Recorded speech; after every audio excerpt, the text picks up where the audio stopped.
All right, class. Just as I promised, we're going to do a recap and final U.S. pre-election polling bias update. So as you know, we've been discussing the U.S. election as an example, prospective, observational study that we can all perform as a class, as a demonstration for the course concepts, which include things like polling bias. And so what we're doing is, as I promised, a pre-election update of what we've been discussing with updated numbers based on what we have learned or what I have learned over the term so far. So this is basically over the past 6 weeks. All right, so let's start with a look at the national picture. That's very, very rough. At the moment, Biden leads by 7.4%, right? That was he had a 7-point lead back in mid-September when we started the course, and that went up to about 10.6% when Trump got COVID. And it's back down now to about the same value that it was back when we started the course. Now, it's noteworthy that the polls fluctuate, right? And they fluctuate in response to political events, but they also fluctuate because of random chance, because the polls themselves are just grabbing some segment of the population, and that segment may not be representative of the population as a whole. So we have multiple factors here that cause the polls to move around, right? One of them is like this major effect in the polls when Trump got COVID, and it penalized him for a while, and then he recovered, and his deficit against Biden went back down to the values that it was before. Now, the difference between Biden's lopsided regional support and Trump's is big, right? So I introduced this concept back during the beginning of the course, and I had observed it. The reason I chose this as an illustrative example for our class is because prior to class starting in the summer, I had been observing an interesting trend that is summarized here with two examples of California and Texas, where Biden is winning in California by a huge margin, a state with a large population. In fact, California and New York both have giant populations and both have lopsidedly huge support for the Democrat Party, right? For Biden in this case. Whereas Texas is an old school sort of Republican state in that it's long been voting in Republican candidates consistently over my lifetime. And I noticed that Trump, he was winning Texas, but only winning by a little bit, right? And it occurred to me in the summer that lopsided regional support might be a really big problem, in that when a candidate has many more votes than their opponent within one region, all of the votes that are more than one vote more than their opponent are effectively wasted. They're lopsided regional support that does not contribute to additional electoral college votes for the candidate that wins even more people or votes in that region. So in other words, if Biden were winning California 32.1 to 32, right, or for that matter 50.1 to 49.9%, he'd still win all of the electoral college votes, and he'd have very few wasted votes. Or another way of thinking about it is, if Biden could take a big hunk of his voters in California and have them vote in Texas, he'd win Texas. Or if he took some of them and moved them to Texas, he'd win Texas, and some of them somewhere else, he'd win there, right? So that's just another way of wrapping your head around the way the U.S. system works, in that it's a winner-takes-all system where all of the electoral college votes go to one candidate in almost every single state. So if you add up that regional lopsided support for Biden, he has 14.7 million regionally lopsided votes that appear to be likely to end up being wasted, whereas Trump has 3.3 million. So that's based on the polling numbers right now, which have been accessed on 270towin.com. Except for the District of Columbia, which I couldn't access there. So I used 538.com for the current polling numbers. So note that is a huge difference. That's 11 million votes in a country where last election had 129 million voters. That works out to be 8.8%. So in other words, 8.8% of the values of the votes are actually potentially wasted. And it's sort of like when you see that a person has a lead, a spread over the other candidate of 7.4%, if they have 8.8% of their own votes are actually is the difference between the number wasted by you relative to your other candidate. You have a statistical barrier that you need to overcome in this rough national picture. So note also that these are based on current polls. Nothing includes any polling bias here. The last election polling bias was 1.3% nationally in Trump's favor relative to Clinton.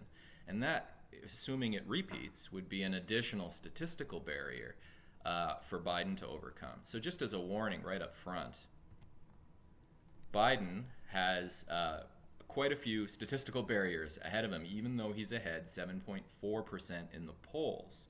Right? There's an 8.8% lopsided regional support issue that he has, and there's the potential repeat of polling bias from the past election, which we're going to all be observing tomorrow. Now, ultimately, this is a very rough national picture. What really ends up mattering is the results of the Electoral College system, and we've been discussing polling bias extensively in our course.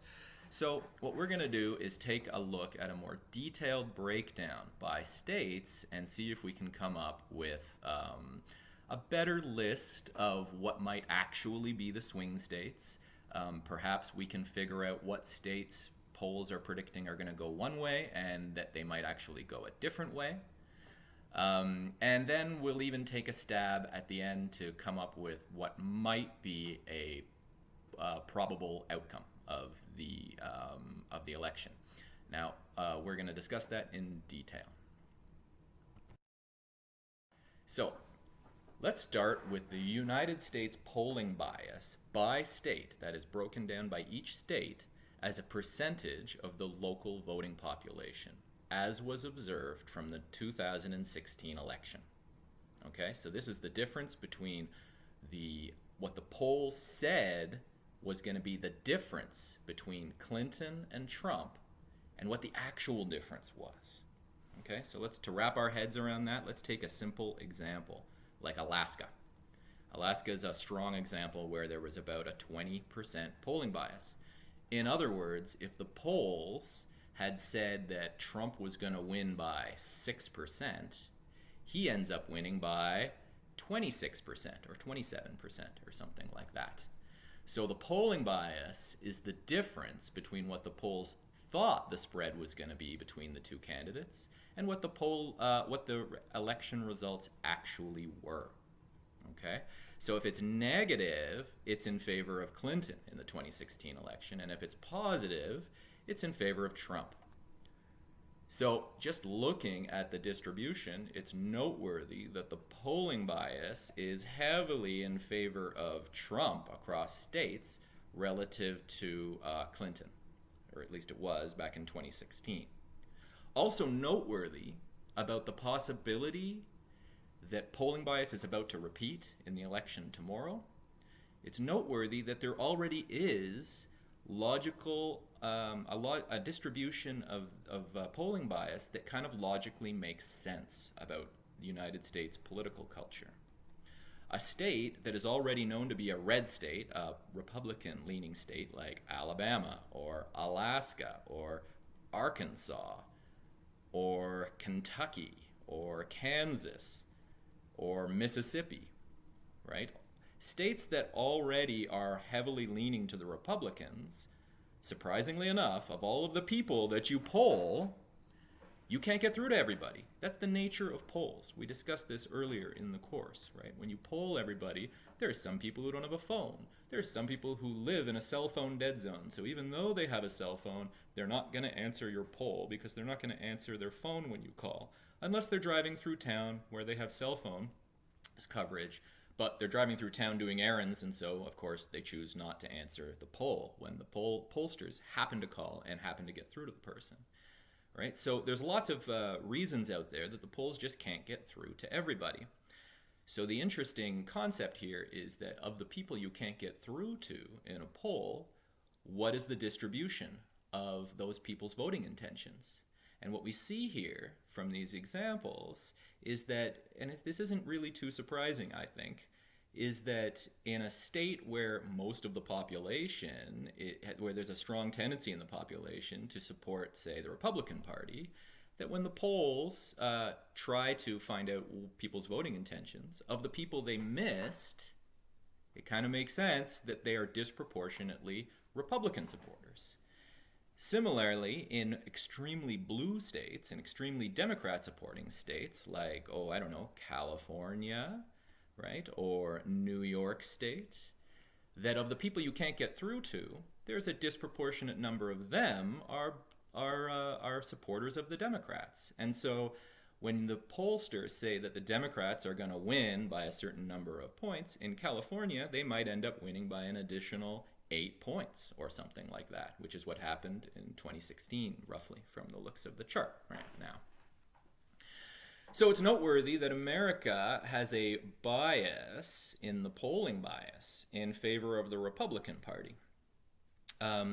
Basically, it sort of makes sense that of the people you can't get through to when you're running a poll, a disproportionate number of those people are going to be rural residents as opposed to city dwellers. Now, there are definitely lots of city dwellers that you won't be able to get through to. Some poor people won't have a cell phone.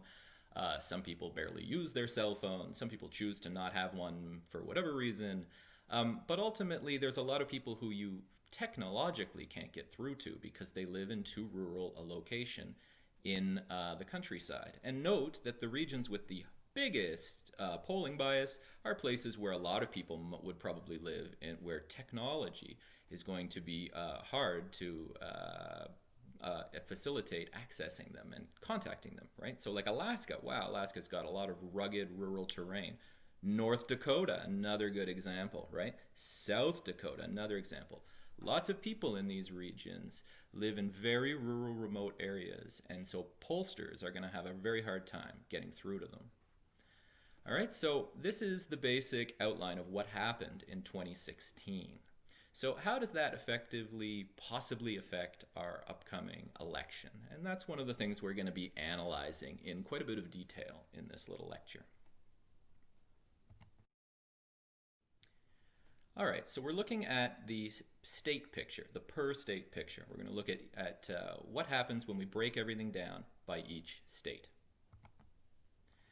So if we trust the polls, then Biden will definitely sweep to a super victory. The polls have been indicating that repeatedly. Now, I've been observing the polls extremely regularly for about 6 weeks, and it's been noteworthy to me how much the polling average fluctuates. Okay, that's not just day to day, but sometimes within each day. I would log in to 270towin.com and load up the state and national polling numbers and watch how much they bounce around. So I've been doing that most days, but not every day, right, over the last 6 weeks. And some days I even log in 3 times a day, and sometimes it will update the polling numbers with just one new poll. And it's really noteworthy to me how much within each day or day to day we see fluctuations, not just in the national tally of how much Biden is being projected to win by, but also within little swing states, okay? This is a bad sign for the quality of the polls, okay? We see a big effect when, say, Trump got COVID and he went from trailing Biden by about 7 points to trailing him by 10.6, 10.8 points, something like that, nationally in the polls. And then it came back down after Trump recovered, okay? That is a major political event affecting the polls, obviously. It seemed clearly that way. However, also poignantly, is that even when you're logging in within a day or day to day, there is a lot of fluctuation, even nationally. Within one day to day, you might see the national polling average jump from 6.2% for Biden's lead up to 7.4 or even into up around 8% and then maybe back down and then around to 7%. That they fluctuate that much on a national scale is a really bad sign for the quality of the polls. So In other words, any analysis that we're going to do that involves adjusting the polls based on our observed polling bias is going to have to be done cautiously. It's going to have to be done with a grain of salt. We can't just take, throughout the term, I was taking one snapshot multiple times throughout the term. I'd take a snapshot of what the current state of the polls were, assuming there was some quality in those polls. I would adjust them by the polling bias observations that we have from the previous slide, the polling bias from 2016 election. And then we would observe which states seem to be the ones that are actually swing states, which are the ones that are really close in the competition between the two cases. Okay, when I did that adjustment, generally it became a much tighter race in that it's not a guaranteed blowout for Biden, and that there are a number of states that are very close, that are within, say, 2 points of each other, that the two candidates are within 2% of each other after we adjust for polling bias. So before we discuss all of the effects of adjusting for polling bias, first let's look at what the pollsters have roughly been agreeing upon. For weeks now, the average across the 7 pollsters that 270 to win aggregate for a map has produced a map that's been looking roughly like this. Okay, it's been saying that Biden is quite secure in a position where he is going to have 290 electoral college votes, and of course you need 270 to win. So in other words, Biden is way out in the lead by this estimation. Okay, and this is based on the polls, the current polls, and these are polls that were unadjusted for polling bias from the 2016 election. Okay, so then I analyzed what would happen if we adjust the polls in each state based on the 2016 polling bias. And several things, positions on the map or colors on the map would need to change in order to reflect the certainty and resultant ambiguity of various states, right? Some states that, well, let's take a look. Minnesota, which has consistently been blue in the polls, as well as the swing states, Iowa, Ohio, North Carolina, all of those states, and Minnesota, like I said, which is actually is currently a blue one, and the other 3 are considered toss-up states right now, swing states. They have actually pretty much always been in Trump's favor over the last 6 weeks. So let's watch this on election night and see if that holds. Additionally, the following states have sometimes been for Trump and sometimes been for Biden. So in other words, I've watched the 2016 polling bias adjusted polling predictions over the last 6 weeks, and whenever a state would flip-flop, it would be close to a tie, or you'd see it move from one candidate's support into the other candidate's support, right, by a little margin, I would mark those down. If they ever moved and were in both categories, then I would generally put them here. I would generally say the following states have sometimes been for Trump and sometimes been for Biden. So note that that includes Arizona, Florida, Georgia, Texas, Pennsylvania, Wisconsin, and as of today, even Michigan. Okay, so let's update the map. Let's make all of these states the brown color, the color for a toss-up, as in we're not sure. So we'll call it a swing state. And let's change Minnesota, Iowa, Ohio, and North Carolina to be in Trump's favor. Okay, so this isn't guaranteed, right? We can't guarantee these things as statisticians or whatnot until we've seen the election results. However, that Minnesota, Iowa, Ohio, and North Carolina have almost completely consistently been in Trump's favor after adjusting for polling bias, we're going to be able to assess the repeatability of polling bias, whether polling bias repeats itself in this election, in one part, by observing whether or not that holds true. Okay, so we're going to change these to Trump's column. We're going to change these to swing states. So what then happens? Well, when we've adjusted the map for those, we have an open race with Biden in the lead. But either Biden or Trump do appear to have a clear path to the White House. All right. Now note that Trump has had the lead in every swing state left at some point in the last 4 to 6 weeks after adjusting for 2016 polling bias. So in other words, they appear to all be up for grabs. Additionally, I'd like to add that Nebraska's 2nd district, that's what these lines correspond to, and this little dot right here on the map, is poorly polled. As in, there aren't that many polls conducted in such a tiny little place. It's basically, I believe, the suburbs of Omaha, Nebraska. Trump won that district in 2016, so I think I'm more comfortable calling it a swing district. The current polling estimates say it's about 3%, but at any rate, a 3% lead in that area for Biden, but I would prefer to mark it as a swing state. And that would only just bring Biden's prediction down by 1 electoral college vote. So it becomes like this. All right.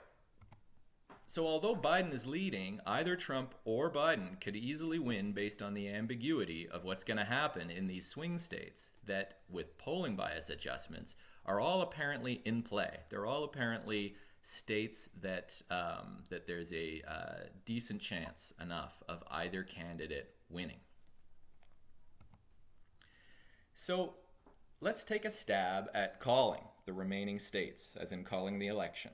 Like, we're going to do our best to come up with an estimate based on my knowledge of U.S. politics and, of course, statistics and the reality of polling bias in the 2016 election possibly repeating itself tomorrow.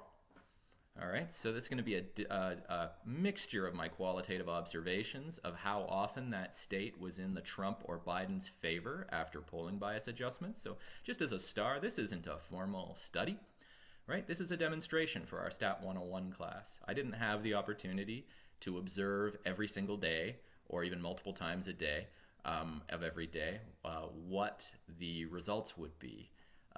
As things change, right? Or which states would have more often been in Biden or Trump's category.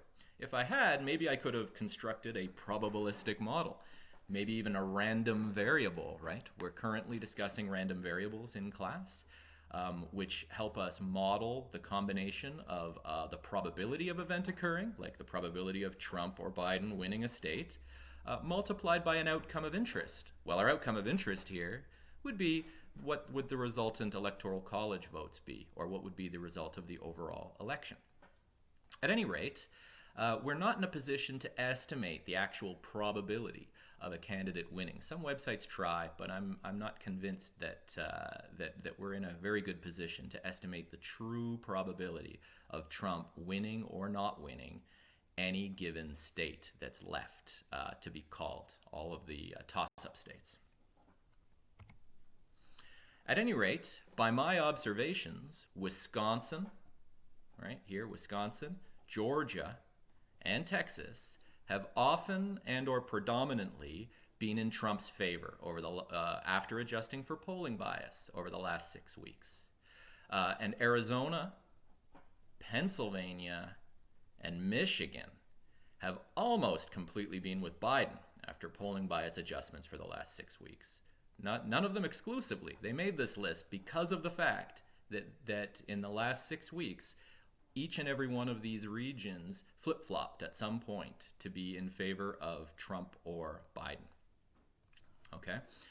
So there, and furthermore, I didn't check every day. Maybe if I'd checked more thoroughly, maybe if I'd checked 5 times a day, every day for the last 6 weeks, we'd have a couple more states that qualify.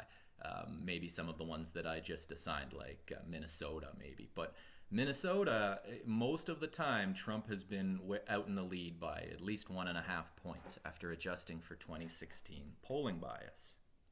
Right? So there's no guarantees here, but these fluctuating values appear to lean in this direction from my observations. So let's paint them. Let's color Wisconsin, Georgia, and Texas as being a possible mildly for Trump color. That's the light pink, right? And we'll set Arizona, Pennsylvania, and Michigan to be lightly for Biden, the light blue shade. So let's update the map and see what happens. Okay. So, if the previous calls we made to get here were correct, then Biden can win this election if he takes one more electoral college vote, right? You can get one vote by taking Nebraska's 2nd district. You can get one vote by taking Maine's 2nd district, or you can get a solid 29 for the giant toss-up state of Florida. It's sort of a perpetual swing state. You may remember there was fighting over Florida way back in the Al Gore, George W. Bush election. Now, Trump has a history of winning Florida last election. Additionally, he was up 0.04% after adjusting for 2016 polling bias just 2 days ago. Okay, the polls, like I said, they jump around too much. Now, 2 days later, he's supposed to be losing Florida by about a point or so. But it's hard to take stock or have base a lot of weight on that, given that just 2 days ago it was quite different and Trump would have been in the lead by 0.04%. Trump also has a history of winning Nebraska's 2nd district and Maine's 2nd district. Those are tiny, poorly polled regions that each have one electoral college vote. Right? Tiny in terms of the number of people who live there. The Maine's 2nd district is actually quite big. It's the upper part of the state. At any rate, Trump's team appears to know this, and he has actually been campaigning recently in both districts, both Maine's 2nd district and Nebraska's 2nd district. That's what this NBC article covers. This was just a few days ago. So in other words, these are tiny little places that normally get ignored, and Trump, the president, has shown up to campaign in both of those places in the last few days. So I think it is not implausible that Trump could A, take Florida, and B, take Nebraska and Maine's 2nd districts. Right? If that happens, then what happens? We get a tie. So that would be our educated guess, our hypothesis. There's no guarantee at this point in time that this is going to happen, right? Once things have happened, then it's guaranteed whatever happened, right? But at any rate, a tie. You need 270 electoral college votes to win, and we could potentially be seeing a tie happen tomorrow. 269 electoral college votes for each candidate. Crazy. What happens in the U.S. system when there's a tie? I didn't even know. I'm Canadian. I had to go look it up and find out because my probably preferred estimate of what's to happen, it is possible at this point in time for either Biden or Trump to win because there are so many states that have been fluctuating after the adjustment for polling bias. But this option seems the most plausible to me out of all of the options available on account of the fact that I only assign states to the two categories based on either one winning, whether the candidate appeared to be winning it more often than not, with maybe the exception of Florida, where where Biden has had a tendency to be slightly in the lead after the adjustments for polling bias. But we also have concerns that polling bias may be worse than it was in the previous election, that the political polarization of American culture, always strong compared to what we're accustomed to in Canada, may very well be worse than it was 4 years ago. So what happens in a tie? Well, it turns out that if neither candidate gets a majority, the election for president is decided in the House of Representatives. That's Congress, like the congressmen and congresswomen, with each state delegation having one vote. So Congress is kind of like the House of Commons in Canada, where each region is divided into these sub-little districts, right? They're called congressional districts in America, and they're political ridings in Canada, right? So basically what happens is all of the congressmen within one state, say Florida, for instance, all the congressmen and congresswomen in Florida would all vote. And if there's a clear majority of them voting for Trump or Biden, then Trump or Biden gets one vote in this whole new system. And that happens for every individual state. Each state gets to put out one vote. And you need 26 votes to win. You need a majority. There are 50 states in America. You need a solid majority of 26 in order to win. That's wild. It's a totally different system all of a sudden to cause a breaking of this tie. So what does Congress look like? Congress is the one that would be voting on this. Well, right now there's 232 Democrats and 197 Republicans, but they vote by state. What does that mean? Well, it means that Biden is going to end up getting one vote from California and one vote from New York. But Trump's going to get one vote from like Wyoming and Tennessee and little places like Oklahoma and North and South Dakota and Alaska. And so many other states with small populations in America are supporting Trump. So in other words, the Electoral College system was problematic for Biden in a bunch of ways we've been discussing so far. But this system of having Congress vote on it is worse for Biden than the Electoral College system. Okay? It's worse because Biden has a lot of support from big states like California and New York, which are now only going to get one vote relative to Wyoming also getting one vote.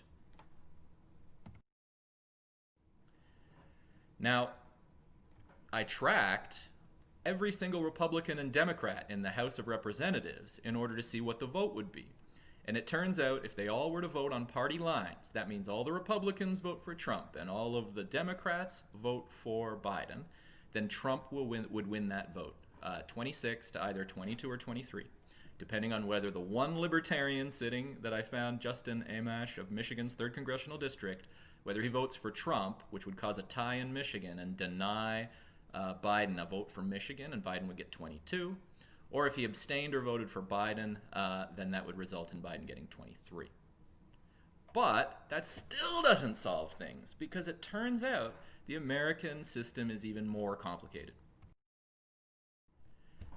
I'm not going to read through all this. The quick version is that in the American system, it's not the outgoing Congress, it's the incoming Congress that is supposed to make this vote. So if you didn't know, when the Americans vote on the president, all right, when they're going to vote on the president tomorrow, they're also on their ballots vote for their local congressmen or congresswomen. So once that election has happened, then we need to see, if there were a tie, how many congressmen and congresswomen are Republican and Democrat respectively, but very specifically how they break down for each and every state. It's worthwhile noting that Biden is at a disadvantage here from the fundamentals of the U.S. system because one vote per state heavily favors rural, rugged states as having an equal vote to a giant state like California and New York. So Trump is going to be able to get a lot of state-based votes. Also noteworthy is that it's possible for the House of Representatives to not be able to award 26 state-based votes to one candidate. They could tie 25 to 25. Or there could be multiple states with an internal tie within the state. Thus, they provide no vote to either candidate. So if you don't get 26, American government goes into a bit of a stalemate. Like it's semi-dysfunctional. So the president never gets properly elected in that situation. And unless Congress can come to a compromise and make a vote where they get 26 possible cases. It's pretty crazy. 220 years ago, the Jefferson-Burr election was one of these multiple ballot elections, and it was a mess. Okay? When I say a mess, I mean mess. It was only resolved after 35 votes in Congress, as in Congress voted 35 times to try to settle who the president was, and they repeatedly could never agree. The president gets inaugurated on January 20th, normally, but these votes in Congress went way into February. And it was only resolved because the weaker side on those votes, which was something that no longer exists, called the Federalist Party, eventually had a few congresspeople who abstained from voting, which allowed Jefferson to win. If things were stalemated, American political polarization is so extreme, I wouldn't expect anybody to ever abstain from voting to allow the opposite candidate to win in the present political environment. Weirdly enough, the Senate is supposed to vote on the vice president, and if the Congress can't choose the president, then the elected vice president by the Senate becomes interim president. And if they can't do that, the Speaker of the House of Congress becomes interim president. And if they can't do that, they have a succession chain of other people who become president, but they're all in the interim position. They're supposed to only be a placeholder president until Congress can agree on who the president should be. Okay, so in other words, if there were a tie, there's potential uncertainty well into January. Actually, it's almost certain into January because you have to wait for this new group of Congress to vote. But it could also be much worse. It could go on for a long time of us not knowing who the president would be. Pretty weird, eh? I think so. Anyway, that summarizes things. A tie with an unresolved election outcome is a real possibility. In fact, from my perspective, of all of the options available, it might be one of the most likely options for the coming election. But that doesn't mean that it is the super likely thing to happen relative to all the other options, because there's a lot of pathways for Biden and or Trump to win, assuming that polling bias repeats itself from the 2016 election. So in conclusion, we're looking at a substantial possibility that Trump could win re-election with the biggest deficit in the national popular vote since 1826. That's when John Quincy Adams lost by 10%. After adjusting for 1.3% national polling bias in 2016, and it could be bigger due to increased polarization of U.S. politics, we will reanalyze the observed polling bias after the election. So I'm going to create another video. We might expect Trump to lose the popular vote by about 6.1% because he's up 7.4 in the polls and adjusting for the 1.3 polling bias nationally.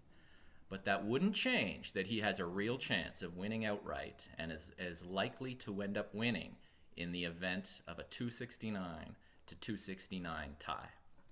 So in the end, I'm just going to leave you with a little political cartoon I found in the Globe and Mail, one of Canada's national newspapers, about the U.S. election. This would appear to be Bill and Hillary Clinton. I thought it was funny, especially in the context of my lecture. Thanks, and we'll all observe what happens in the election tomorrow.